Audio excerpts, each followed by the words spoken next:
This material is made available to you by or on behalf of the University of Melbourne under Section 113P of the Copyright Act 1968. It may be subject to copyright. For more information, visit the University Copyright website. Adequately spend enough time for this great seminar. So welcome everybody to the Friday morning academic translational seminar from Royal Melbourne Hospital, Department of Medicine. So first of all, I'd like to pay respect to the traditional custodians of this land, the Wurundjeri people of the Kulin Nation, upon whose ancestral lands the university stands. I pay my respect to elders past, present and emerging. So today it's my immense pleasure to have Dina here to tell us about an overview of our knowledge of dementia and Aboriginal and Torres Strait Islander peoples. So yeah, it's always great to get speakers to come along and tell us really interesting things and important things. And I was really pleased that Dina could come because we interact occasionally at a professional level, as myself in the neurology business and Dina in geriatrics and dementia. And I must just say, it's such a pleasure to interact with such a great professional. And now just a bit of background. So Dina did her undergrad medicine, medicine University of Melbourne, then did her physician training at St Vincent's, then came back to the Royal Melbourne Hospital, I gather. Has been here more or less since, and sort of holding the fort out at Royal Park for doing amazing work in her clinics. And apart from that was all I knew, to tell you the truth. But then when I heard doing this amazing work with Indigenous persons, I was just so keen to hear about it. So without further ado, Dina, please tell us this excellent story. Oh, thank you, Chris and Joan, everyone for inviting me today. So before we start, I'd also like to acknowledge that we're gathered on traditional lands of Aboriginal and Torres Strait Islander peoples and pay my respects to elders past and present. Also like to acknowledge and pay our respect to those of stolen generations and their families as well.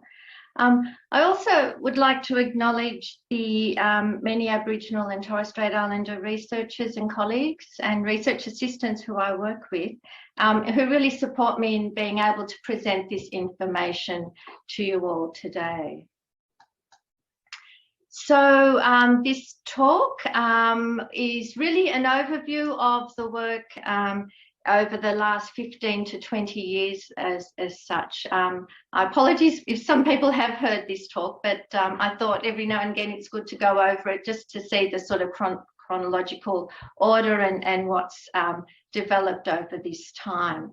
So I'll talk a little bit about development of a cognitive assessment tool, a number of population studies that have been undertaken, and where we're at now with our studies.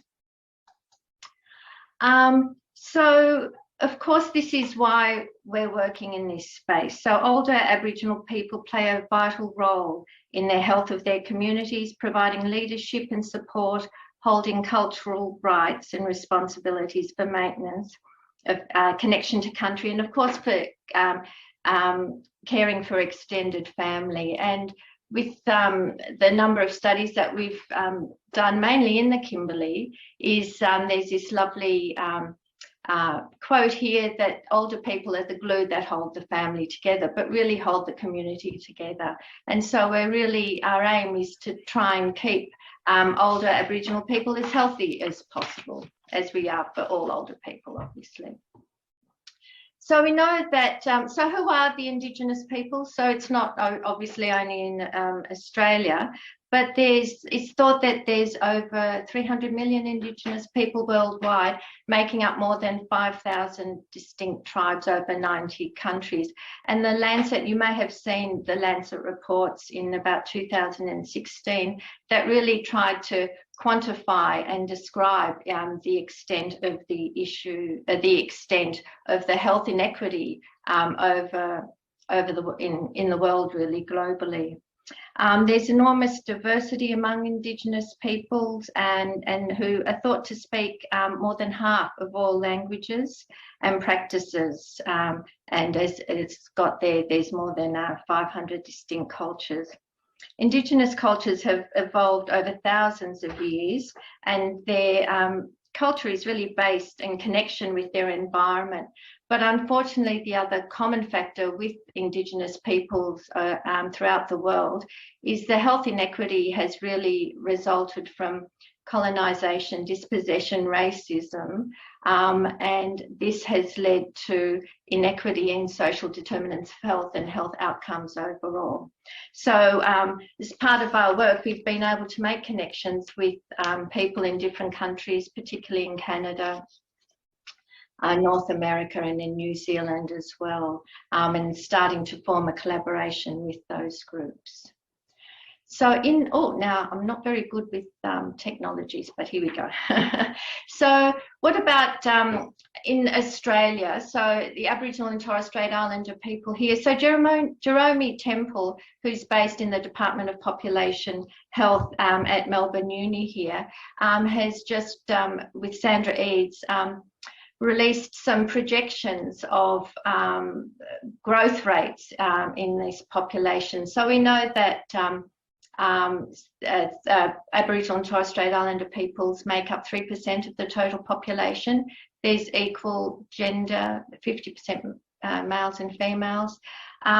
It's still a young demographic, so those over 65, it's 4.2% compared to the rest of the population. But as you can see in this graph here on the side, that it's projected that the older age groups are thought to will grow exponentially really over the next number of years. So it is an ageing population, and even more reason to ensure that research and understanding their needs are planned for in the future. The majority of Aboriginal and Torres Strait Islander people live in major cities and mainly along the east coast, so New South Wales and Queensland.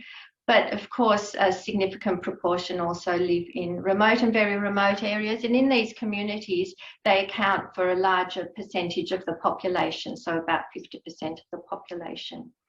Recent data from the Australian Institute of Health and Welfare indicate that dementia is increasing in burden in Indigenous women and men.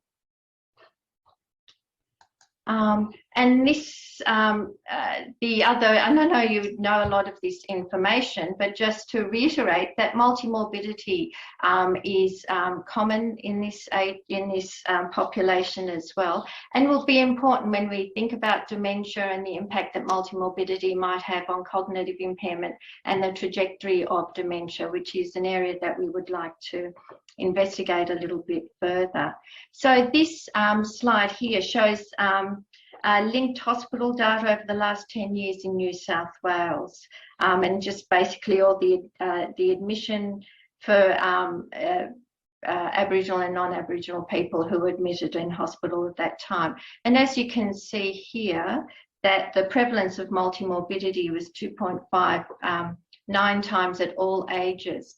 And you can see here in the younger age group that the discrepancy was mainly in mental health issues, but as people aged, physical comorbidities were more significant at that time.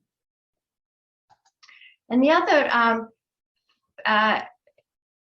knowledge that that is important when we think about older people is that a significant number have been affected by the stolen generations and the stolen generation survivors.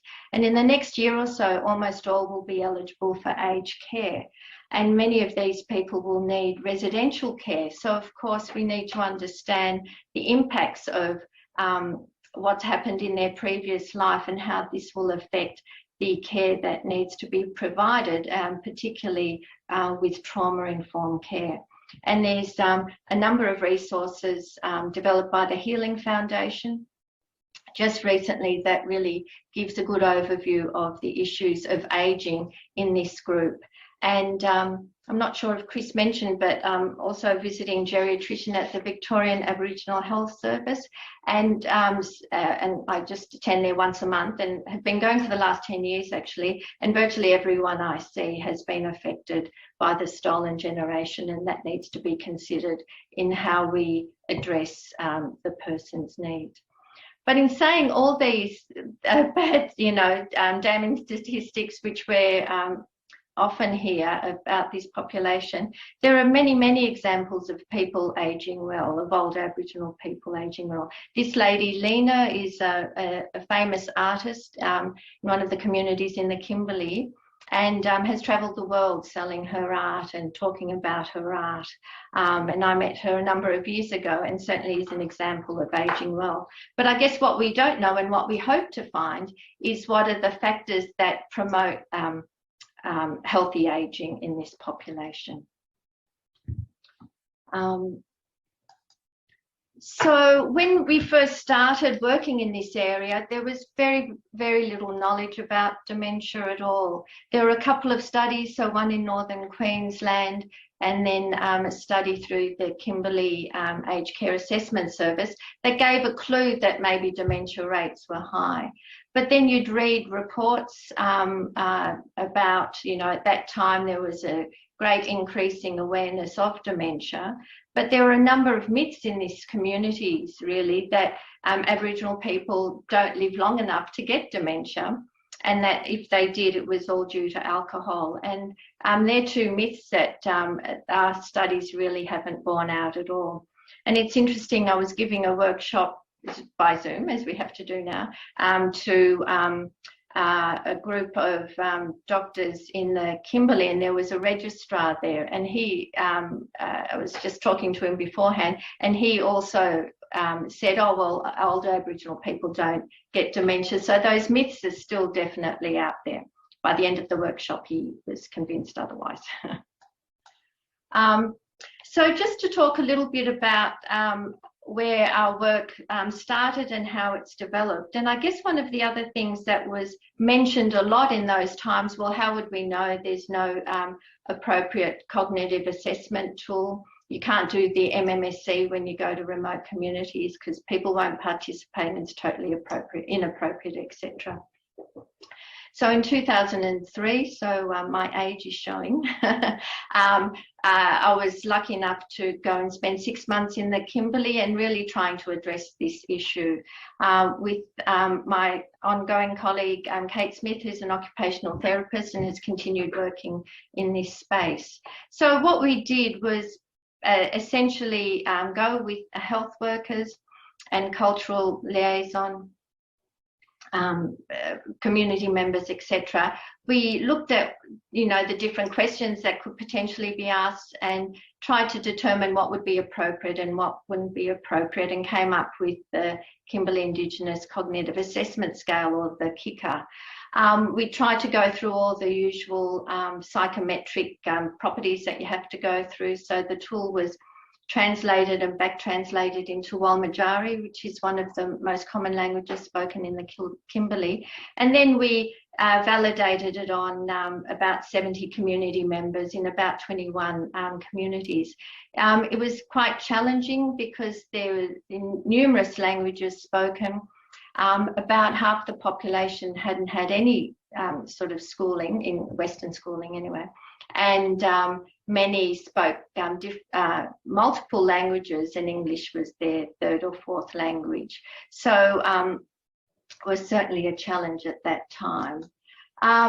So I won't go through it all, but the KICA is available. It's still mainly used up north, so it really is more for people of living in remote areas and for people with lower literacy. At VARS, at the Aboriginal Health Service down the road, I don't tend to use it because it's not appropriate necessarily for that group.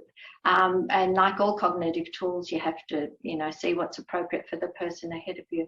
But I've put the pictures, so the KICA, just very briefly, is very visually, it's based on a lot of visual tasks and a lot of memory tasks. Not great at all for executive function, which is something that we hope that we can try and address.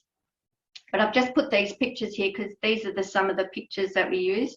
And then once we went to Torres Strait, they were saying, well, we don't like your pictures. We need to have cassowaries and you know, our own tribal drums. So, you know, really just to highlight the great diversity within Aboriginal communities generally. I mean, it's easily available if you wanted to have a look at it. So we thought then there was an interest in the tool, and it was further adapted in Northern Territory, Far North Queensland, including via telehealth in Sydney and various other areas. And it's currently actually being has been adapted in Canada, KICA with the C, New Zealand and Brazil. So it's sort of taken traction. Okay, and just to show you that looking at the usual psychometric properties, it seems to be as sensitive as and specific as the RUDAS and the MMSC, and of course they have their own problems, we fully understand that, but appears to be more accepted for a certain group of Aboriginal and Torres Strait Islander people.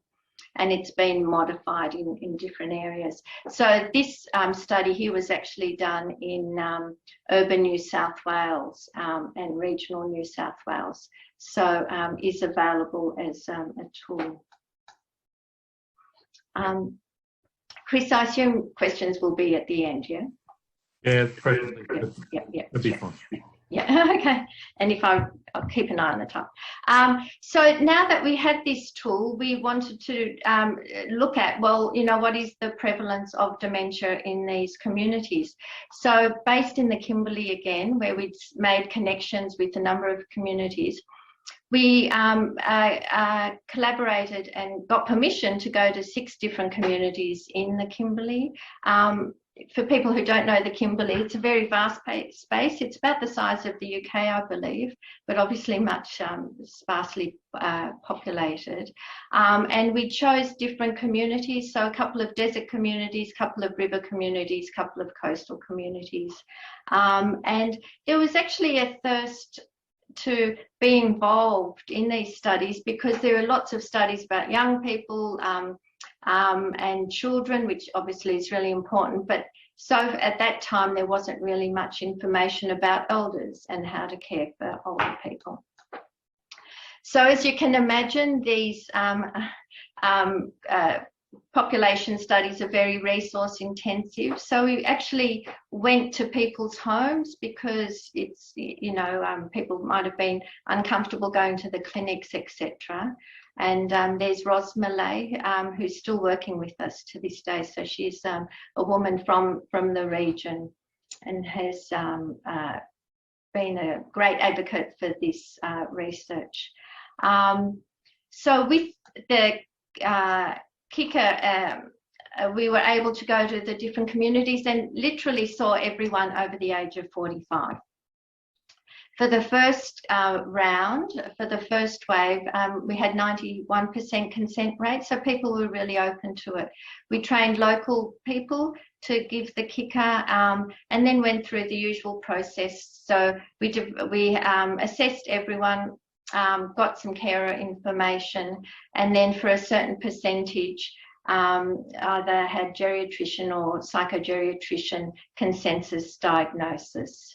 At that time, we couldn't do scans, or we didn't have the funding, but it was, you know, scans were too far, etc. So it was, the gold standard really was a specialist assessment. And of course, the difficulties with that, but the best that we could do. And all the information was given back to the communities. So at that time, so this is wave 1, well, I won't go through all the statistics, but 40% had received no schooling, 20 different languages were used. And one of the main issues that was raised was that about half had sustained some form of head injury. And we asked that by saying, you know, have you ever hit your head, been knocked out? And a number of people had. With a lot of the older people there, they used to work on cattle stations, etc., fallen off horses, or there are a number of car accidents and also some funeral rituals that might have contributed to that as well. And as you can see there, that the rates of dementia were high, even in the younger cohort. And overall dementia ratio prevalence of 5.2. So then we didn't know, well, is this just a phenomena of the Kimberley, or is it also, you know, changes that we've seen that would be seen in other communities? And we've been really fortunate over the time to work with 2 other groups. So with initially Tony Bro, who's now retired, but now Kylie Radford in New South Wales at Neura, and also Eddie Strivens and his group in Torres Strait and Northern Queensland. And they literally did very similar studies in their communities and came up with pretty much the same statistics. So you can see here, blue is New South Wales, the red colour is the Kimberley, and the grey is Torres Strait. So at all age groups, that the rates of dementia was higher in each of these communities. So it seemed that it wasn't just a phenomena of the Kimberley or remote areas, but was a widespread fact over Australia. And the rates of dementia were 3 to 5 times higher. So if you were over the age of 50, you had about a 1 in 5 chance of having either cognitive impairment or dementia. But what we did find, as far as we could tell, was that the usual forms of dementia were the most common, so Alzheimer's disease and vascular cognitive impairment. And there were very low rates of dementia secondary to alcohol. So, so that was a pleasing result, the latter result. And then in Northern Territory, Lee and his group also looked at merging 4 data sources by data linkage using hospital administration, aged care, primary care and death data, and really came up with the same information, that overall the adjusted prevalence in the Northern Territory was 6.5 over the age of 45 compared to the national average, and seemed to be higher in the lower age groups. So dementia seemed to be a disease that was occurring at younger onset, and then seemed to change as people got older, probably due to survivor effect. So, and what about comparison to international studies? So, as I mentioned, we've started making links with different communities, and it varies. And obviously, part of that relates to the way that the studies are performed and different tools, etc.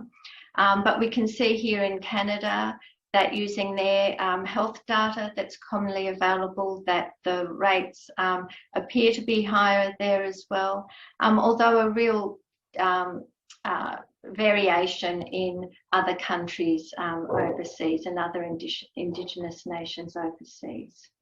And I think this needs to be clarified. In the Maori community, they did a study, but they were people over the age of 80 and there was no difference, but I suspect a lot of that is due to survivorship, and these studies are going to be completed also or repeated in New Zealand.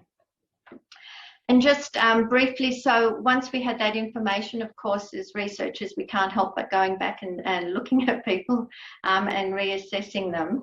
And so we wanted to look at the incidence of dementia. And so 6 years after our initial assessment, we went back to the Kimberley, went to all those communities and asked people to participate and be involved and basically repeat the questions again, adding a few other questions, and also including a new cohort from 45 to 50 because we knew that there would be significant death rates, etc. And just to say that with these population studies, so the Kimberley, Torres Strait and New South Wales, that incidence data will be available over the next number of years. there's funding for that at the moment. But as you can see with the Kimberley, almost a third had died, which was terrible. Yeah, I didn't quite expect those numbers. So looking at the stability of diagnosis, so you can see here, so these are the people at wave 1, so normal cognition, CINDs, cognitive impairment, not dementia, you know, real mishmash, you know, some might have had a stroke or head injury, etc. But we're still functioning fairly well in those with dementia. So again, even in the normal group, as you'd expect, the majority were normal cognitively later down the track, but a significant number developed cognitive impairment or dementia, and again, a significant number died. With cognitive impairment, not dementia, as we expect, some reverted to normal, some stayed the same, and some progressed. And with dementia, of course, none reverted, but a significant number died. And these, the diagnoses were all blinded to the KICA results, etc. And at that time, a significant number, we thought 20% had dementia, but most were unable to be classified, as you can imagine with the in the settings there at that time.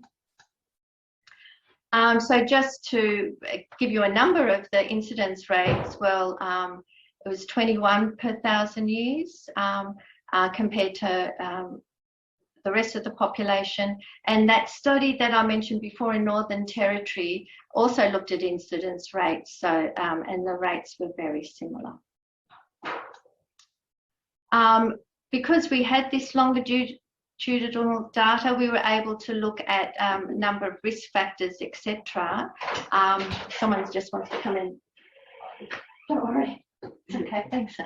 Someone wants to come and clean my room. So we were able to look at longitudinal data, and this is the factors that predicted mortality, and I'll talk about the risk factors regarding dementia a bit later on. But as you can see here, it's sort of a frailty score, really, isn't it? So the older you are, male sex, if they had poor mobility. So we asked people, you know, do you have trouble walking? And also did a brief falls screen or mobility screen. And also if they scored poorly on the KICA, these were the main factors that predicted mortality in this group. And I guess that's something that we'll be working towards, is with longitudinal data, trying to work out whether there's more appropriate risk factor tools that can be used in primary care around cognitive impairment and dementia, but also, you know, how to keep maintain brain health as much as we can. And this recent article, which Colin Masters was a co-author on, also showed that looking at population mortality data, that the rates of death with dementia in this group again were higher. And again in younger people and males. And again, a large proportion were unspecified dementia. So it seems that all the population sort of face-to-face community studies have also been reinforced or also shown in larger population data as well. So I don't need to go through this. So the LANCET Commission, which shows all the different modifiable risk factors that we now know about dementia. And of course, this is where the good story is, we hope, for Aboriginal people, is that, you know, a lot of the statistics are negative, and we're trying to, you know, use more of a strength-based approach to managing brain health. And this is the 12 modifiable risk factors, and you've probably all seen this slide before, and this is for the population at large. So looking at a life course event and all these factors that are likely to be higher in Aboriginal communities. And no wonder the rates of dementia are high in this population, which we're assuming contributed to this. We don't know what sort of the population attributable fraction might be for this group. But for instance, looking at hearing loss, and we know in children with hearing infections, etc., that might be, another area that needs to be looked at. So if we look at what we know about the risk factor associations, looking at the 3 studies, still going on time, so that's right. And so the Kimberley, as I mentioned before, data is the only incidence data that we have, longitudinal data. New South Wales has actually got that information, but it's not published yet. And Torres Strait has only cross-sectional data. But if we look at all the different studies, you can see that there's association with dementia with age, head injury, and of course stroke, and a mishmash of different other things. So for us, low BMI, slightly high rate with blood pressure, and analgesics, which we weren't really able to interpret well. So these are the findings from the different studies. What is surprising is that diabetes wasn't a risk factor, and it might be that it's just so ubiquitous in populations, and hypertension didn't come up as a risk factor in the other communities. We're hoping now with this data that we can combine it all together, so with that power, statistical power, there may be a change in differences in the risk factors that we find. So this leads us to where we're at now. So we do love an acronym in our group. So we've got our current studies, the Let's Chat Dementia Project. So the chat is community health approaches to dementia in primary care. So now that we have all this accumulated evidence of dementia significance, our focus is really turning towards healthy aging, capability and strengths-based approaches, and working hand in hand with our communities in the urban, regional and rural areas. So this current study and this beautiful logo was drawn by a local Melbourne woman here to describe the 12 ACCHS that we're involved with. So we've linked in 4 states with 12 Aboriginal community controlled health services, which are essentially Aboriginal primary health care services. And what we're trying to do is work together, very rudely interrupted by COVID, as all your studies are, I'm sure, working with the communities to see, well, what can we do to optimise dementia detection and, of course, management. So what are the things that need to be done to develop a holistic model of care? What training requirements are required? So the aim is to optimise the main outcome. So it's a step wedge design, which doesn't work well during COVID either, unfortunately. But anyway, and our main outcome really is improved detection rates of cognitive impairment and dementia. Thankfully, we're assessing those by audits, which can be done retrospectively, and for a small proportion, trying to do face-to-face assessments as well, if we can. But we're also looking at the whole model of care as sort of secondary outcomes. And this is the step wedge design. So at each step, one service in each state that's involved started the implementation, and as you can see, the COVID hiatus. We aim to finish by many of the services, the implementation will finish mid to late next year, and then hopefully have time to analyse the information, and hopefully it'll be a positive outcome. We'll see. So our input with the services is really looking at a whole range of factors that's required for detection and management of dementia and health prevention as well. So the first thing we did was develop a best practice guide within the cultural context of these health services. We were fortunate to have Mary Belfrage, who's a GP who's worked in this area for many years, who worked as a consultant for us and developed the best practice guide. And we used a Delphi process to make sure that the cultural context was appropriate. And the guide has now been approved or endorsed through the College of GPs, which is great and is easily available. And so our sort of education and training with the services is based on the best practice guide, which is summarised in this lovely poster that you can see here.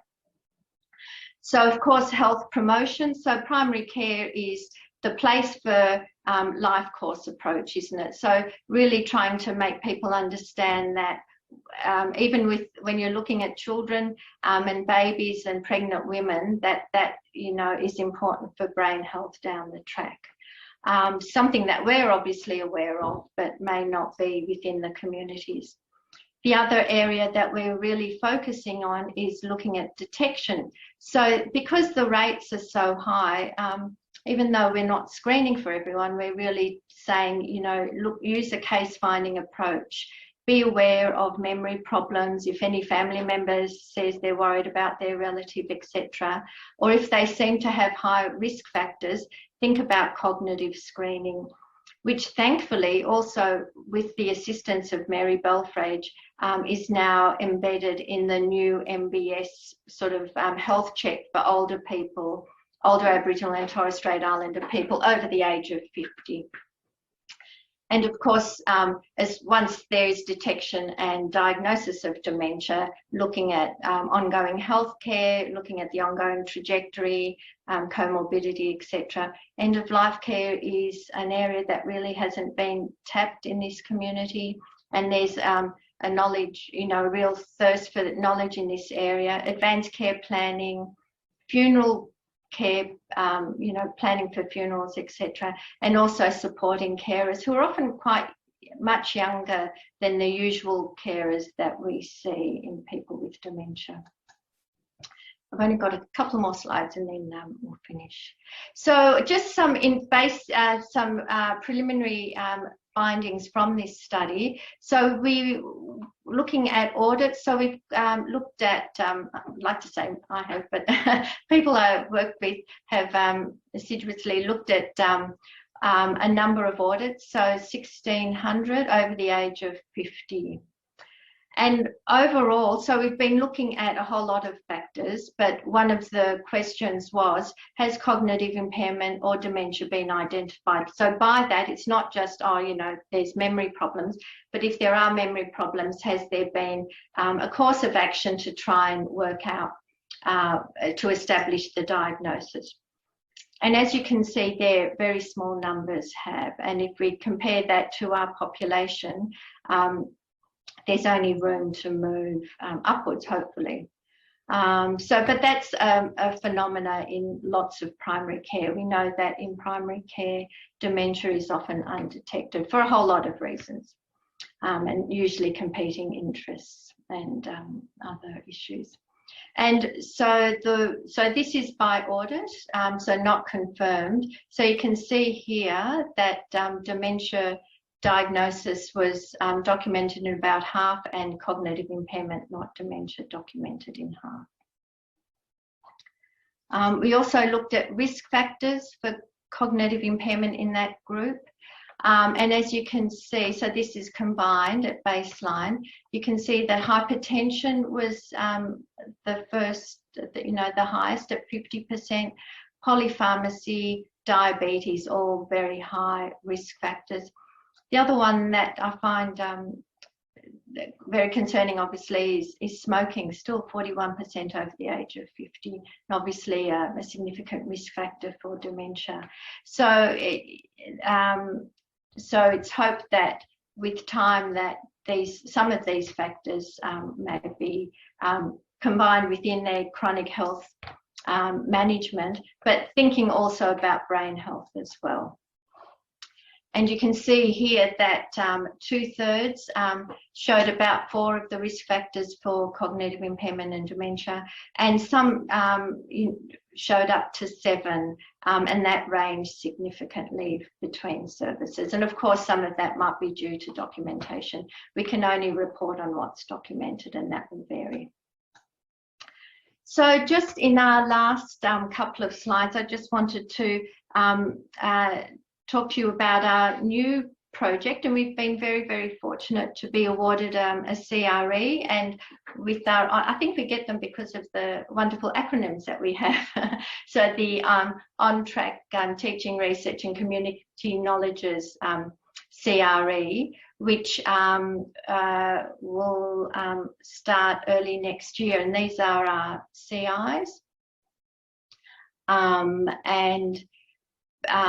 AIs as well, and very grateful to work with these people. So the actual CRE is based on the dementia roadmap that was undertaken by NHMRC and actually led by Sandy Eads, but a number of us were very involved with the roadmap, and asking 342 people and elders and community members and community practitioners and stakeholders, service providers, what are the priorities for dementia for them. So On Track CRE is really going to try and look at translating some of those outcomes, and also in embedded within that is another CRE, which I'm fortunate to be involved with, based at UWA, with Dawn Bessarab as the lead. And some of the things that we'll be looking at is looking at dementia risk reduction, prevention and diagnosis. As I mentioned before, we'll be looking at trying to combine the data, but under a data sovereignty group. So having very strong data governance and sovereignty, so that community members can say what they want to be looked at as well. We'll be looking at management of dementia, particularly with comorbidities, looking at the trajectory of dementia, and also addressing the issue of end-of-life care in this population, and obviously dementia literacy and health communication. I've got here this diagram, which is the Good Spirit, Good Life diagram. So in WA, my colleagues have developed this quality of life tool, which the elders have named Good Spirit, Good Life. And it's basically built from elder knowledge and what they believe makes a good life for them. And so things that come out, as you can imagine, is feeling respected in their elder role, being able to participate as an elder, being able to link to their country, being able to plan for their future, and being connected to their communities are all important factors for all older people, but specifically for Aboriginal and Torres Strait Islander people. So watch this space with all these studies that are coming on board. So in summary, the population is ageing, cognitive dementia, cognitive impairment is high. We need to think about childhood trauma and stolen generations being likely to play a part, and how trauma-informed care is going to be really important. And what are the things that will lead to successful ageing? That we've spoken about all the negative sort of aspects of things, but how do we sort of tip that around and look at positive ageing? And these are some members of our team. Got to meet Marsha Langton a few years ago. That was exciting.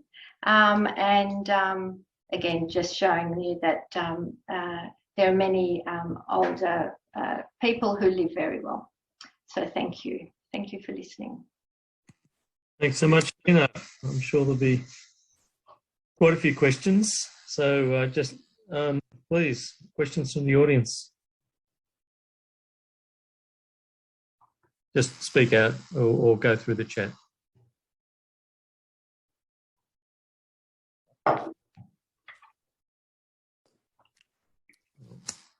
Hi, it's Dennis Valakoulis here, Dina. Oh, hi, Dennis. How are you? Thanks for that. There was old and new I know. data there, so that was great. Could I just ask about the support end of things? And it's a fairly specific question. Where, particularly with the younger people, where does the NDIS sit for Indigenous peoples? Yeah, so I think just as we're having problems here with the issue of where does NDIS start and end and aged care start, it's really is still a significant issue, and the same sort of issues in Aboriginal communities. I don't think it's really been addressed very well. And I don't know if I can really answer more than that at this stage, But what there are a number of organisations that are really looking at within the aged care. So remember, aged care is 50 plus in this population, is embedding aged care assessment actually within the health services. And so we hope that that will help to pick up the needs of people more, and then sort of fast track and streamline appropriate services for this group. Thanks, Sophie. Thanks. Hi, Dina. Colin. Hi, Colin. Hi, Dina. Great talk. Thank you very much. Thank you. Our interest is driven by early diagnosis and specific diagnosis now. So, you know, there's been a big evolution in the way that we diagnose specifically different types of dementia. And right up there now, we have blood tests for Alzheimer's disease. And it would be really nice to prove one way or another whether Indigenous folk have got a larger burden of Alzheimer's or equivalent to Caucasians. Have you got any ideas on that? Yeah, well, we're actually starting to look at that. So one of my PhD students who's on maternity leave at the moment, Hung, so I guess that's where that data sovereignty sort of situation comes up. With these sort of issues, it has to be very much linked within the community and to make sure that there's adequate approval. But we are starting to look at in the CRE the feasibility of measuring biomarkers in this population. But as you can imagine, it's a very sensitive area. It needs to be done very carefully. New South Wales are probably leading that a bit in that they have already started looking at amyloid labelling scans, I believe, and they've got a greater sort of repository of neuroimaging and have looked at ApoE4 at least, but it is an area that we know we have to look into. And our preliminary discussions with, for instance, our Indigenous reference group indicates that there is an appetite for that. Yeah, it's not a big project. You only need about 100 samples to get begin to get a representative feel for just how many over the age of, let's say, 65, 70 have got a positive A beta marker. Anyway, good luck with the work. Thank you. Questions? Dina, could I ask something? It just seems to me that so many, as often is the case, the sort of social determinants of health play so large in this group, and it's overwhelming. And so I guess as someone who sits on the other side of the country, it's so disappointing. One of the things struck me is that the rate of cigarette smoking is more than double that in the community is. Why is that? Do we know? Is there a reason, or is it theoretically something that you can treat? So, sorry, smoking? Cigarette smoking just stands out, it's double that. I know, and I don't know why, and presumably it is related to the social determinants of health. There's certainly been many programs. I know in the Kimberley, you know, around smoking and quitting smoking. I don't know the reason why it is so high, but it certainly is something that you would look at, you know, brain health as being something that could significantly decrease that rate. Yeah. Head injury was the other really high factor that, you know, presumably could, you know, try and diminish. But yeah, I guess we don't know what the actual proportion is of these factors and how they contribute. But that's what we're hoping to now look at is, you know, those sort of issues, knowing the complexity of that. Yeah. Thank you.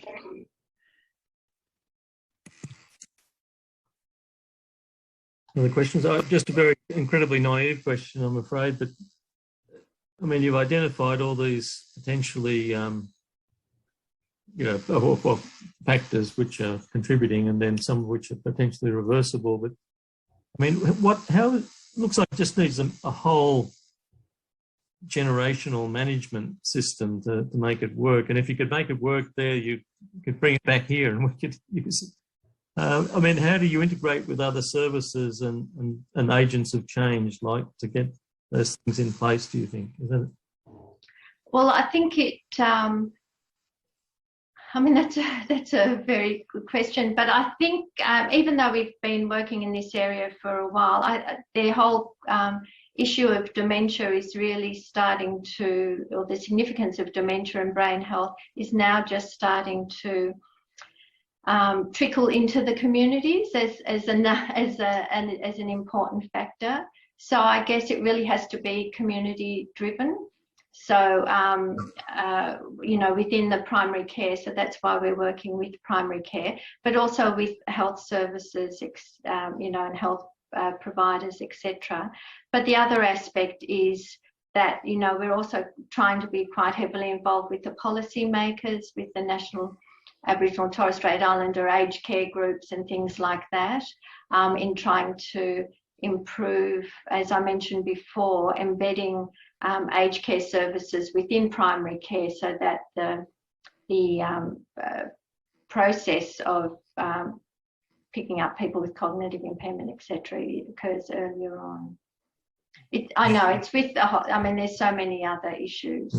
We don't pretend to,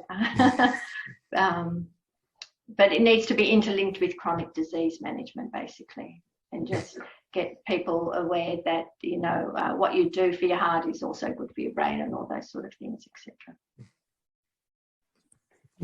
Hi, Dina, it's Dennis here again. Sorry, another very specific question. In terms of the people who do have dementia, have you come across many, if any, pedigrees who have an autosomal dominant AD? Not that we know of, no. And I guess that is something, I mean, it would be hard to tell because of the high death rates in younger people, particularly in the remote communities. But I can't really think of families where there were, you know, significant siblings who had dementia. But I don't think we really know that at all. But I think you're right, yeah. There may be sort of, you're thinking there might be genetic cohorts. Well, yeah, possibly. But I can see how it would be a difficult thing to ascertain. Yeah. And also, you know, very few people just had Alzheimer's disease. You know, they have so many other complicated factors as well. So it'd be hard to determine. I think we might have to wind. Oh, sorry, Nicola, tell us. Yeah, just a very brief question. And again, it might be way too complex to dive into that, but I would have thought that especially the connection, if you look at dementia risk reduction of diet and metabolic factors, would be of so much importance in Indigenous and Torres Strait communities, because if I understand correctly, to some extent, the metabolism genetically is different. Is that something the communities are interested to explore further, and how would you plan to go about that? Yeah, I think that's a very good question, Nicola. Up in the Torres Strait, they're actually looking at that. We was in our studies, we haven't I guess that was one of the reasons for looking in different areas to see if the rates might have been higher or lower, but we haven't actually found any differences. But up in Torres Strait, they're actually looking at their diet and to see if there is any difference. So of course, traditional diet, especially if you live on the coast with fish, etc., would be much better, and all of the traditional diets would be generally better for brain health. But it's certainly an area that we'll be looking at. A couple of other questions. Kwao Jin. Oh, hi. I'm Charlene. I'm working with the Flora Institute. I was wondering, follow up Danny's genetic questions. Do you know the APOE prevalence, particularly APOE4 prevalence in the Aboriginal community? Yeah. I don't know exactly, but I do know that New South Wales have measured that, and they, in their longitudinal data, that's not published yet, so that's why I haven't got it down on the slides, but they did see that APOE4 was a contributing factor. So it does seem to be in the New South Wales cohort anyway. Wow. In our remote communities, we didn't do that because of the difficulties of that, but it would seem in the New South Wales data that is a contributing factor, longitudinally anyway. If you have, I don't have the exact details, but they are publishing that at the moment. If you have blood stored or whole blood cell, that we could help with the APOE. Thank you. Dr. Yu, so last question. Hello, I'm a psychiatry registrar with an interest in this area. But at the moment, I'm doing my child adolescent psychiatry term. So I'm working with the Corey Kids team at VARS. Oh, great. It's nice to meet you. I can't help but wonder as I see these 5- and 6-year-old children with incredibly disadvantaged, socially vulnerable contexts and with a history of intergenerational trauma, what they'll be looking like in 50, 60 years' time. I know. And in some ways, I feel like even though I'm seeing them at 5 or 6 years old, that the referral is actually, 7 years too late because of what may have happened in the intrauterine environment, but also maybe it's 200 years late. And I was wondering if you had any, I know that in the New South Wales data, there was some findings about correlations between dementia and adverse childhood events and trauma.